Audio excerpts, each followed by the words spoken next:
Welcome to citizens pulse. నేను మీ రాజేష్.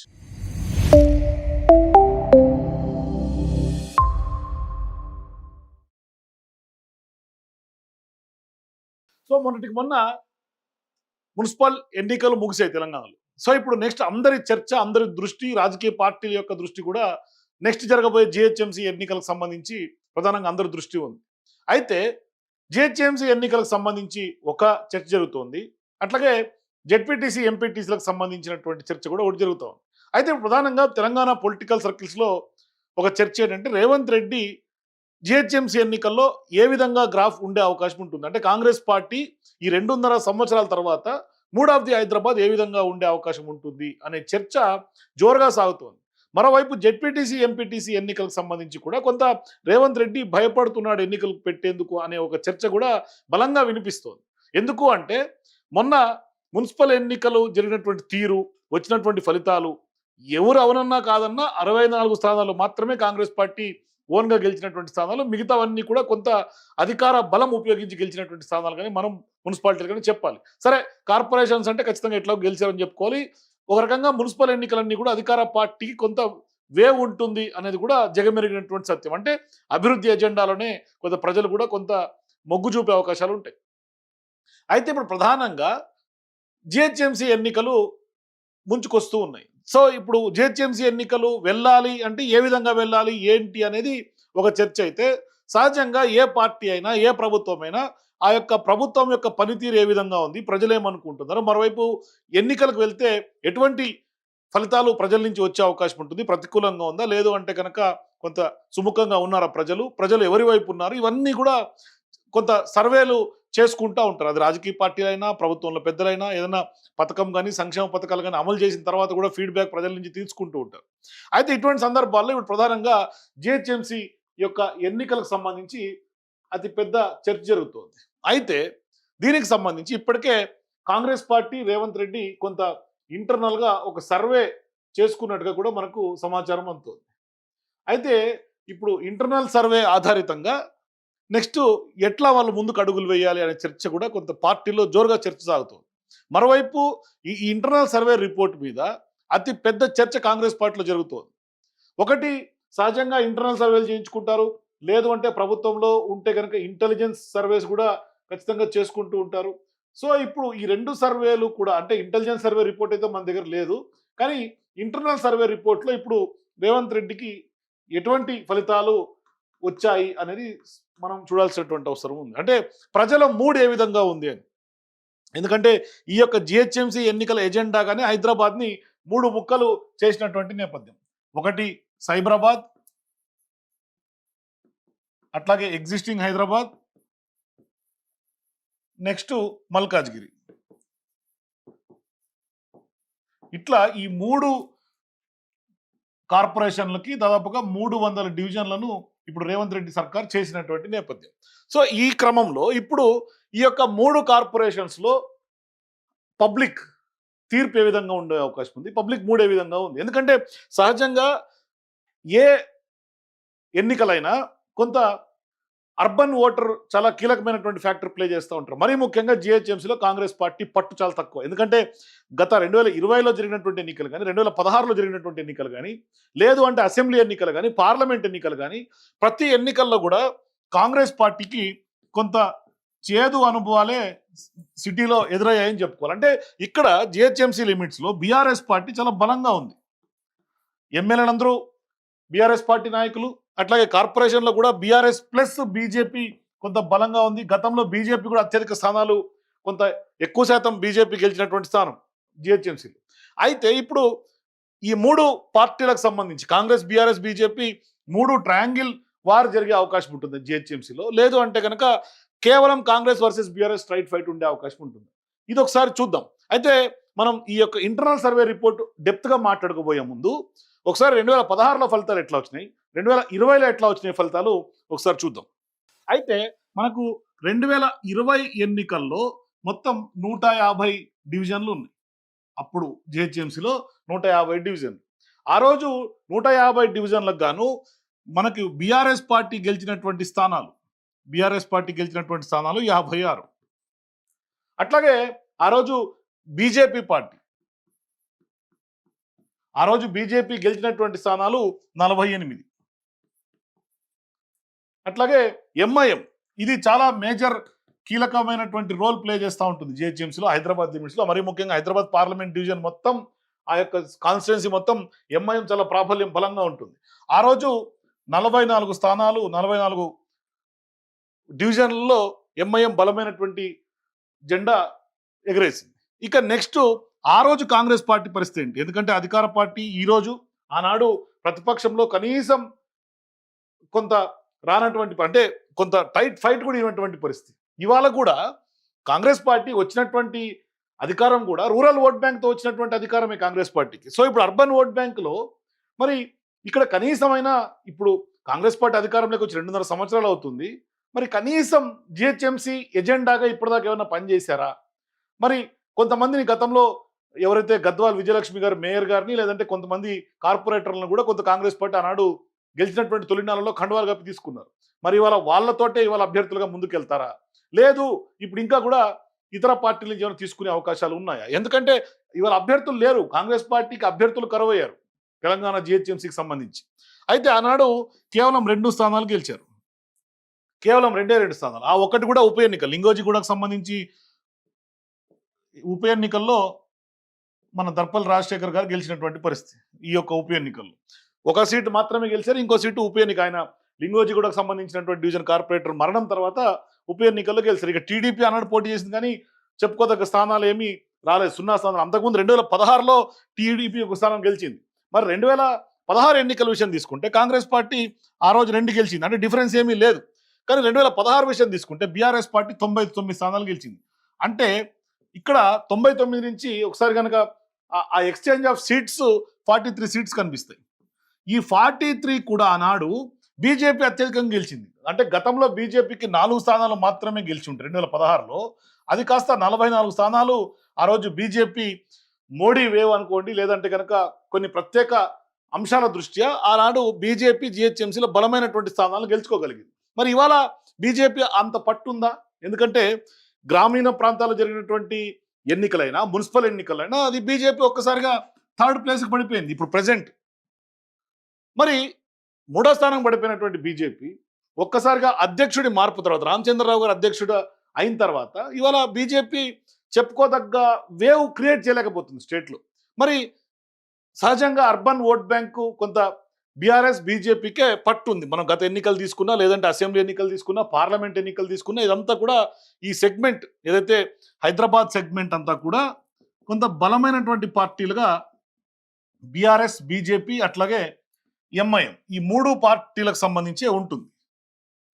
అయితే ఇప్పుడు ప్రధానంగా రాబోయే జిహెచ్ఎంసీ ఎన్నికల్లో ఏ విధంగా ఉంటుంది, ప్రజల మూడు ఏ విధంగా ఉంది, ఇది ఒకసారి మనం గనక మాట్లాడుకుంటే, అయితే ఇప్పుడు హైదరాబాద్లో జరగబోయే జిహెచ్ఎంసీ ఎన్నికల్లో మొత్తం 3 కార్పొరేషన్లకు గాను 300 డివిజన్లు ఉన్నాయి. ఈ యొక్క 3 కార్పొరేషన్లకు గాను 300 డివిజన్లకు గాను కాంగ్రెస్ పార్టీకి కొంత ప్రతికూల ఫలితాలే ఎక్కువ శాతం ప్రజల నుంచి అభిప్రాయం సేకరణ జరిగినట్టుగా మనకు కనిపిస్తుంది. అంటే వచ్చినటువంటి ఇంటర్నల్ సర్వేలో ఇప్పటికిప్పుడు ఖచ్చితంగా ఎన్నికలకు జిహెచ్ఎంసీలో పోతే చాలా వరకు కూడా కొంత నెగిటివ్ వేవే కాంగ్రెస్ పార్టీకి ఉంది అన్నట్టుగానే మనకు రిపోర్ట్ తెలుస్తుంది. ఎందుకు అంటే ఈ యొక్క నెగిటివ్ వేవ్ ఇంపాక్ట్ ఏ అంశాల మీద ఉందంటే, మొట్టమొదటి సెగ్మెంట్ చదువుకున్నటువంటి ఓటర్లందరూ కూడా జిహెచ్ఎంసీ లిమిట్స్లో ఉంటారు. మరీ ముఖ్యంగా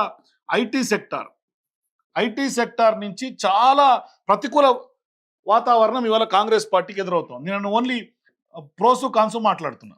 ఎందుకు నెగిటివ్ వేవ్ ఉందంటే నేను చెప్తాను. ఇక నెక్స్ట్ 2 అంశం, సేవ్ మూసీ అన్న ఒక పెద్ద ఎత్తున ఉద్యమం జరుగుతుంది హైదరాబాద్లో. అంటే మూసీ నది యొక్క ప్రక్షాళన పేరుతో, రెజర్వేషన్ పేరుతో పెద్ద ఎత్తున ఇవాళ కాంగ్రెస్ పార్టీ ఉద్దేశం మంచిదే అయి ఉండొచ్చు. చాలామంది ఇవాళ బీఆర్ఎస్ కానీ, బీజేపీ కానీ, లేదంటే ప్రజలు కానీ మూసీ ప్రక్షాళన జరగాలని కోరుకుంటున్నారు. కానీ ఇవాళ మూసీ పేరుతో డిస్ట్రక్షన్ చేస్తున్నటువంటి నేపథ్యాన్ని అందరూ వ్యతిరేకిస్తున్నారు. ఇదొక పెద్ద నెగిటివ్ మార్క్గా కాంగ్రెస్ పార్టీ మీద ఇంపాక్ట్ పడుతుంది. ఇక 3వ అంశం ప్రధానంగా మాట్లాడుకోవస్తే హైడ్రా. ఈ యొక్క హైడ్రాకు సంబంధించి కూడా లక్ష్యం మంచిదే, కానీ ఆచరణ చేసినటువంటి తీరు చాలా బిగ్ మిస్టేక్ ఇవాళ కాంగ్రెస్ పార్టీ చేస్తుంది. ఇక అట్లాగే విషయం తీసుకుంటే హిల్ట్ పాలసీ పేరుతో కూడా పెద్ద ఎత్తున భూములు కొల్లగొట్టినటువంటి నేపథ్యం. సో ఇప్పుడు హిల్ట్ పాలసీ గురించి మాట్లాడుకుంటే దాదాపుగా 9,292 ఎకరాలకి రేవంత్ రెడ్డి సర్కార్ స్కెచ్ పెట్టినట్టుగా మనకు కనిపిస్తుంది. అట్లాగే మూసీ సుందరీకరణ పేరుతో 25,000 ఎకరాలు 25,000 ఎకరాలు. సో ఇదొక అంటే భూములు ప్రధానంగా ప్రభుత్వం తీసుకొని దాన్ని రియల్ ఎస్టేట్ వెంచర్స్ వేసే ఒక కార్యక్రమంగానే రేవంత్ రెడ్డి ప్రభుత్వం ముందుకెళ్తుంది అనే ఒక చర్చ ప్రజల్లో బలంగా సాగుతోంది. ఇక అట్లాగే గతంలో చేసుకున్నటువంటి లగచర్ల విషయం తీసుకున్నా, లేదంటే ఫ్యూచర్ సిటీ పేరుతో తీసుకున్నటువంటి భూములకు సంబంధించి వ్యవహారాలు తీసుకున్నా, లేదు అంటే ఐటీకి సంబంధించి అట్లాగే గోపన్పల్లిలో 450 ఎకరాల విషయం తీసుకున్న, ఇట్లా అనేక విషయాల్లో కేవలం భూములు కొల్లగొడుతున్నారు రేవంత్ రెడ్డి ప్రభుత్వం అనే ఒక చర్చ జరుగుతోంది. ఇక అట్లాగే హైదరాబాద్లో మరీ ముఖ్యంగా పెద్ద ఎత్తున హైదరాబాద్ ప్రజలు పెద్దపీట వేసే విషయం ఏంటంటే డెవలప్మెంట్, ఇన్ఫ్రాస్ట్రక్చర్. ఈ యొక్క డెవలప్మెంట్ ఏమీ కాంగ్రెస్ పార్టీ చేయనటువంటి పరిస్థితి. అంటే డెవలప్మెంట్ విషయంలో శూన్యం అని చెప్పాలి. మరి రోడ్లు, డ్రైనేజీ వ్యవస్థ, అట్లాగే చెత్త నిర్వహణ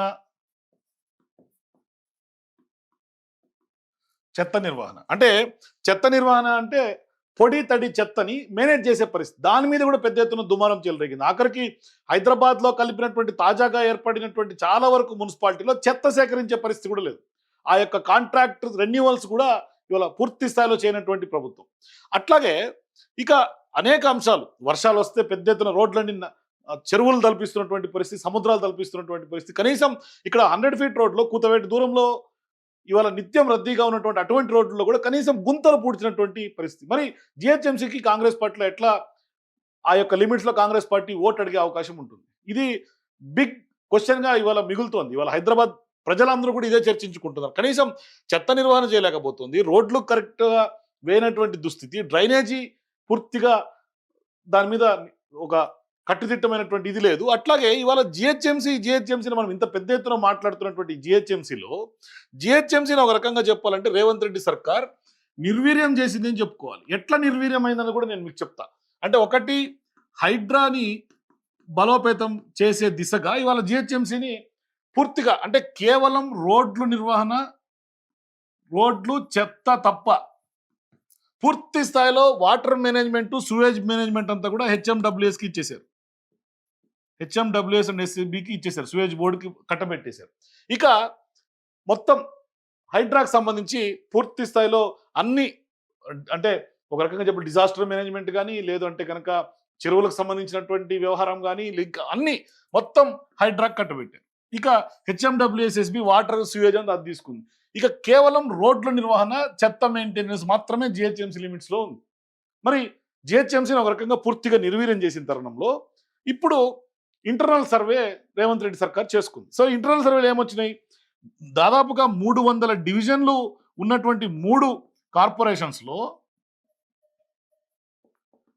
ఈ 3 కార్పొరేషన్స్లో కూడా ఆఖరికి 175 వాటిల్లో, అంటే 175 డివిజన్లలో ఇవాళ ఈ సీక్రెట్ సర్వేలో తేలినటువంటి అంశము, కాంగ్రెస్ పార్టీ మదన పడుతున్నటువంటి వ్యవహారం ఏంటంటే పోటీ చేయడానికి అభ్యర్థులు లేరు.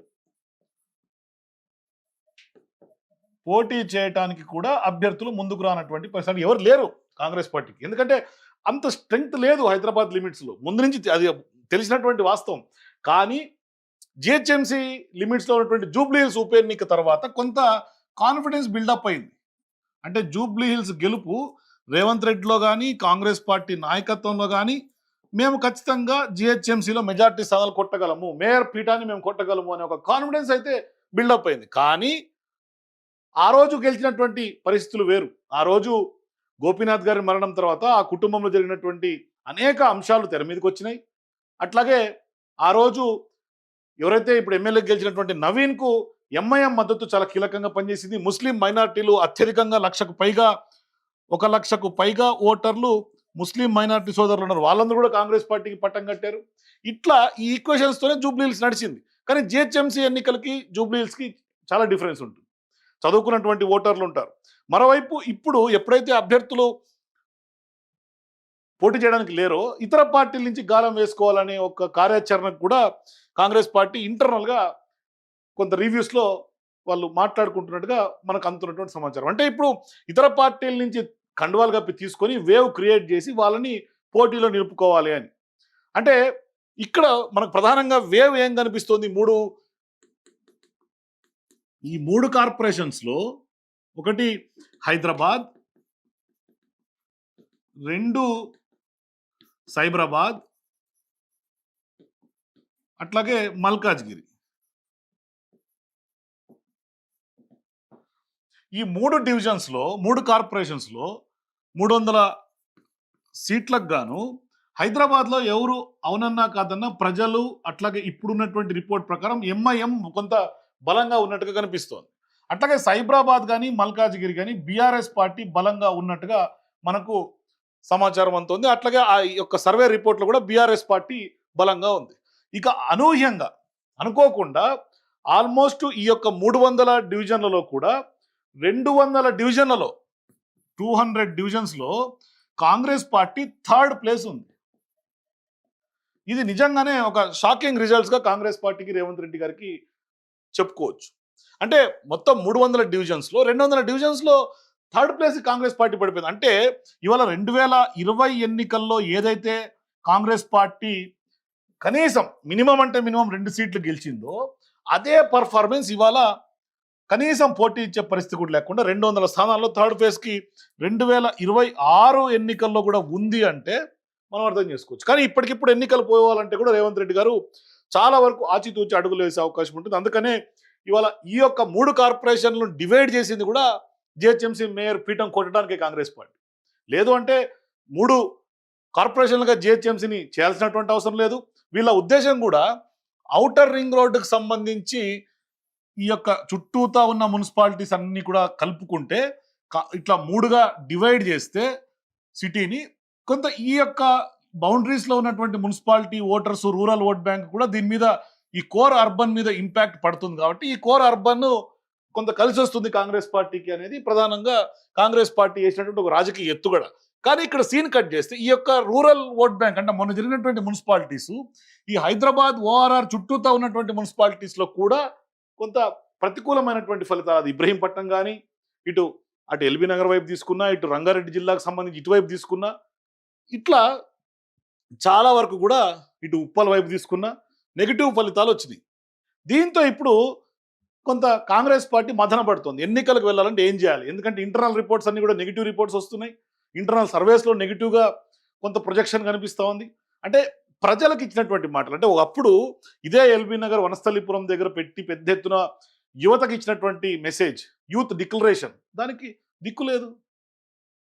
స్కూటీలు లేవు, తులం బంగారం లేదు, నిరుద్యోగులు లేవు. కానీ ఇవాళ నిరుద్యోగులకు సంబంధించి ఇక్కడ కొత్త నోటిఫికేషన్ రాకపోగా, మేనిఫెస్టోలో పెట్టినటువంటి జాబ్ క్యాలెండర్ అతిగతి లేకపోగా ఇవాళ 2 లక్షల పైగా ఉద్యోగాలు ఇచ్చాము అని చెప్పేసి కర్ణాటక, కేరళ, ఇక్కడ ఇతర రాష్ట్రాల్లో ప్రచారం చేసుకుంటున్నారు. అంటే కర్ణాటకలో, తెలంగాణలో ఇచ్చామని కేరళలో ప్రచారం చేసుకుంటారు. డబ్బులు మనవి, తెలంగాణ సొమ్ములు మనం ట్యాక్స్ కట్టి ఇవాళ తెలంగాణ ప్రభుత్వానికి మనం ట్యాక్సులు కడుతుంటే ఐఎన్పిఆర్ గవర్నమెంట్ డిపార్ట్మెంట్ నుంచి వస్తున్నటువంటి విడుదలవుతున్నటువంటి పేపర్ అడ్వర్టైజ్మెంట్స్ కేరళ మొదటి పేజీలో మనకు దర్శనం ఇస్తుంది. అక్కడ బట్టి విక్రమార్క, రేవంత్ రెడ్డి గారి ఫోటోలతోటి 2 లక్షల ఉద్యోగాలు ఇచ్చాం, నిరుద్యోగుల్ని మేము ఆశలు తీర్చాం తెలంగాణలో.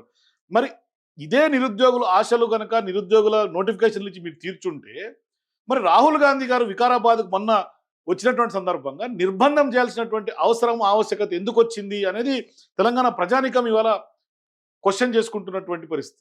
నిజంగా అందరూ చర్చించుకుంటున్నారు. ఎందుకంటే మరి అంత నిర్బంధం చేసి నిరుద్యోగుల్ని కూడా పూర్తిగా పోలీస్ వలయంలో పెట్టేసి ఇవాళ ఏంటి మరి అన్ని లక్షల ఉద్యోగాలు చెప్పాము అన్నప్పుడు స్వేచ్ఛగా వాళ్ళని వదిలేయచ్చు కదా. మరి వాళ్ళని నిర్బంధం చేయాల్సినటువంటి అంత నిర్బంధ కాండ ఎందుకు? తెలంగాణలో ఏం జరుగుతుంది? ఇది చాలామంది ఇవాళ రాజకీయ వర్గాలకు అతీతంగా చదువుకున్నటువంటి ఓటర్లు వీళ్ళందరూ కూడా మూడ్ ఆఫ్ ది హైదరాబాద్ ఇవే చర్చ జరుగుతోంది. చాలామంది ప్రజలందరూ కూడా ఏ నలుగురు కలిసి ఇవే మాటలు మాట్లాడుకుంటున్నారు. అంటే గత 10 ఏళ్ల పాలనకి ఇప్పుడు ఈ 2.5 ఏళ్ల పాలన ఖచ్చితంగా కంపేర్ చేసుకుంటున్నారు. హైడ్రా ఎప్పుడైతే స్టార్ట్ అయిందో తెలంగాణలో అప్పటి నుంచే తెలంగాణ ప్రజానికం అంతా కూడా ఒక్కసారిగా ఇవాళ కాంగ్రెస్ పార్టీని అనవసరంగా గెలిపించాము అనే ఒక మెసేజ్ వచ్చేసింది. మొన్న ఖమ్మంలో అక్కడ జరిగినటువంటి వెలుగుమట్ల అంశం కూడా మనందరికి తెలిసింది. అది చాలా సీరియస్‌గా ఇవాళ కేరళ సీఎం పినరయి విజయన్ గారు కూడా ట్వీట్ చేసి, అక్కడ కేరళ ఎన్నికల్లో రాజకీయం దుమారం రేపుతోంది ఖమ్మంకు సంబంధించినటువంటి వెలుగుమట్లు. మరి ఖమ్మం వెలుగుమట్ల అదే పరిస్థితి. హైదరాబాద్‌లో హైడ్రా ఏర్పడినప్పటి నుంచి ఇప్పటిదాకా కంటిన్యూస్‌గా డెమాలిషన్స్ అవుతూనే ఉన్నాయి. ఏమన్నంటే గత బీఆర్ఎస్ పార్టీ హయాంలో అన్యాక్రాంతం మేరని చెరువులు మింగేశారు, చెరువులు కబ్జా చేశారు, కాలువలను మింగేశారు, మూసీకి పర్మిషన్ నుంచి మింగేశారు. ఇదే ఆరోపణలు. అంటే ఎంతసేపటికి బీఆర్ఎస్‌ని బూచిగా చూపించి కాంగ్రెస్ పార్టీ ప్రజల్లో ఓట్లు దండుకునే ప్రయత్నం ఇప్పటిదాకా చేసింది. కానీ జీహెచ్ఎంసీలో అది రివర్స్ అయ్యే అవకాశం ఉంటుంది స్పష్టంగా. అందుకని ఇవాళ వాళ్ళ ఇంటర్నల్ సర్వేస్‌లో కూడా నెగెటివ్ వేవ్ ఇవాళ ప్రొజెక్షన్ కనిపిస్తోంది అంటే ఖచ్చితంగా కాంగ్రెస్ పార్టీ మెరుగైనటువంటి ఫలితాలు సాధించాలి, జీహెచ్ఎంసీలో పీఠం కైవసం చేసుకోవాలంటే ఖచ్చితంగా ఇప్పటి నుంచే జీహెచ్ఎంసీ పైన ఫోకస్ చేయాల్సినటువంటి అవసరం ఉంటుంది. అంటే ఫోకస్ ఇన్ ద సెన్స్ రాజకీయ పరంగా ఇతర పార్టీ నుంచి తీసుకొచ్చి కండవలే కప్పటం కాదు. ఇక్కడ డెవలప్మెంట్ యాక్టివిటీస్ మీద, ఫండ్స్ జనరేషన్ మీద, అట్లాగే కొన్ని కొన్ని యాక్టివిటీస్ ఫ్లైఓవర్స్ కానీ లేకుంటే గతంలో అప్పుడు బీఆర్ఎస్ పార్టీ హయాంలో ఎస్ఎన్డిపి కింద డ్రైనేజీకి సంబంధించినటువంటి పెద్ద ఎత్తున పూర్తి స్థాయిలో చేశారు. మరి అటువంటి డ్రైనేజీకి సంబంధించినటువంటి వ్యవహారమైన ఇట్లా చాలా అంశాలు ప్రజలకు సంబంధించినటువంటి మౌలిక వస్తువుల మీద ప్రభుత్వాలు ఫోకస్ చేయాల్సినటువంటి అవసరం ఉంది. అవి లేకుండా కేవలం గత ప్రభుత్వంలో కంటిన్యూ చేసినటువంటి ఫ్లైఓవర్ అయినా టిమ్స్ లాంటివైనా మేము చేసామని క్రెడిట్ తీసుకుంటే ప్రజలు ఎప్పుడు నుంచి కన్స్ట్రక్షన్ అవుతుంది, ఎప్పుడు పునాదులు పడ్డాయని ప్రజలందరూ తెలుసు. మరీ అంత గుడ్డిగా ప్రజలైతే లేరు. అది ఇప్పుడు కాంగ్రెస్ పార్టీ ఇప్పటికిప్పుడు జీహెచ్ఎంసీలో గెలవాలంటే ఏం చేయాలనే ఒక కోణంలో ముందుకెళ్తున్నట్టు కనిపిస్తోంది. మరి దప్పిక కొన్నప్పుడే బావి దక్కోవాలని మరి దప్పిక అయినప్పుడే బావి దవ్వాలని ఒక సామెత ఉంటుంది తెలుగులో. ఆ విధంగా ఇవాళ కాంగ్రెస్ పార్టీ పరిస్థితి జీహెచ్ఎంసీలో మారిందనుకోవాలి. మొత్తం మీద తాజాగా ఇంటర్నల్ సర్వేలో అయితే మాత్రం కొంత చేదు ఫలితాలు, ప్రతికూల ఫలితాలే కాంగ్రెస్ పార్టీకి వచ్చినట్టుగా మనకు తెలుస్తుంది. మరి భవిష్యత్తులో మరి ఎందుకంటే ఎంఐఎం చాలా కీలకంగా మారే అవకాశం ఉంది. ఎందుకంటే ఎంఐఎంతో కలిసి పోటీ చేస్తారు కాబట్టే వాళ్ళు హైదరాబాద్ రీజన్ని కనీసం దీన్ని జీహెచ్ఎంసీగా ఉంచుకొని దీనిలో మాత్రమే మల్కాజ్గిరి, సైబరాబాద్ కింద పెట్టుకున్నారు. ఇది జీహెచ్ఎంసీ అయినా కనీసం ఎంఐఎంతో కలిసి పోటీ చేసి కొట్టాలన్న లక్ష్యంతో కాంగ్రెస్ పార్టీ అడుగులు వేస్తుంది. మరి చూద్దాం. ఎందుకంటే ఎంఐఎం 2016లో 2020లో కూడా 44 స్థానాలతోటే వాళ్ళు అదే పట్టు, అదే ఫోర్స్ఫుల్గా ఉన్నటువంటి నేపథ్యంలో మరి కాంగ్రెస్ పార్టీకి ఎంఐఎం మద్దతు ఇస్తుందా, లేదంటే ప్రజాపాలన అని చెప్పి నిజంగా పేదలతో ఆడుకుంటున్నటువంటి కాంగ్రెస్ పార్టీ మరి ఇవాళ ఎంఐఎం కాంగ్రెస్ పార్టీకి మద్దతు ఇస్తుందా లేదా? ఇది $1 మిలియన్ క్వశ్చన్గా ఉంది. ఎందుకంటే తాజాగా ఖర్గే వ్యాఖ్యల తర్వాత కొంత ఎంఐఎం కూడా కాంగ్రెస్ పార్టీని కొంత విమర్శిస్తున్నటువంటి నేపథ్యం. అక్బరుద్దీన్, అసదుద్దీన్ వీళ్ళందరూ కూడా రేవంత్ రెడ్డిని టార్గెట్ చేస్తూ మాట్లాడుతున్నటువంటి నేపథ్యంలో మరి రాజకీయంగా వాళ్ళిద్దరి మధ్య సంబంధాలు ఏ విధంగా ఉన్నాయి, మరి జీహెచ్ఎంసీ ఎన్నికల్లో కలిసి పోటీ చేస్తారా చేయరా అనేది $1 మిలియన్ క్వశ్చన్. సో మీరు కూడా జీహెచ్ఎంసీ ఎన్నికలు ఎప్పుడు వచ్చే అవకాశం ఉంటుంది? ఎందుకంటే ఇప్పుడు ప్రధానంగా సెన్సెస్ ఉంది కాబట్టి మన సెన్సెస్ తర్వాత జీహెచ్ఎంసీ ఎన్నికలు జరిగే అవకాశమే ఉంటుంది. కానీ ఈలోపే ఎన్నికలు జరిగినా కూడా కాంగ్రెస్ పార్టీకి వాళ్ళ యొక్క సర్వే రిపోర్ట్ ప్రకారం, ఇంటర్నల్గా ఇచ్చినటువంటి రిపోర్ట్ ప్రకారం కొంత నెగిటివ్ రిజల్ట్స్ వస్తున్నటువంటి నేపథ్యంలో మీ అభిప్రాయాలు ఏంటి? కింద నాకు కామెంట్స్ కూడా తెలియజేయండి. For more videos please watch citizens pulse. అయితే ఇప్పుడు ఈ సర్వే చూసే ముందు, ఈ సర్వే ఇన్డెప్త్గా మనం అనలైజ్ చేసే ముందుగా సిటిజన్స్ పల్స్ ఛానల్కి సబ్స్క్రైబ్ చేయండి. అట్లాగే ఈ యొక్క సర్వే కనుక మీకు నచ్చినట్టయితే లైక్ చేయండి, మీ మిత్రులకు షేర్ చేయండి. అట్లాగే జీహెచ్ఎంసీ ఎన్నికల్లో ఏ పార్టీ బలంగా ఉంది, ఎవరికి గెలుపు అవకాశాలు ఉన్నాయి, పీఠం ఎవరు చేజిక్కించుకోబోతున్నారు, మీ అభిప్రాయాలు ఖచ్చితంగా నాకు కామెంట్స్ తెలియజేయండి.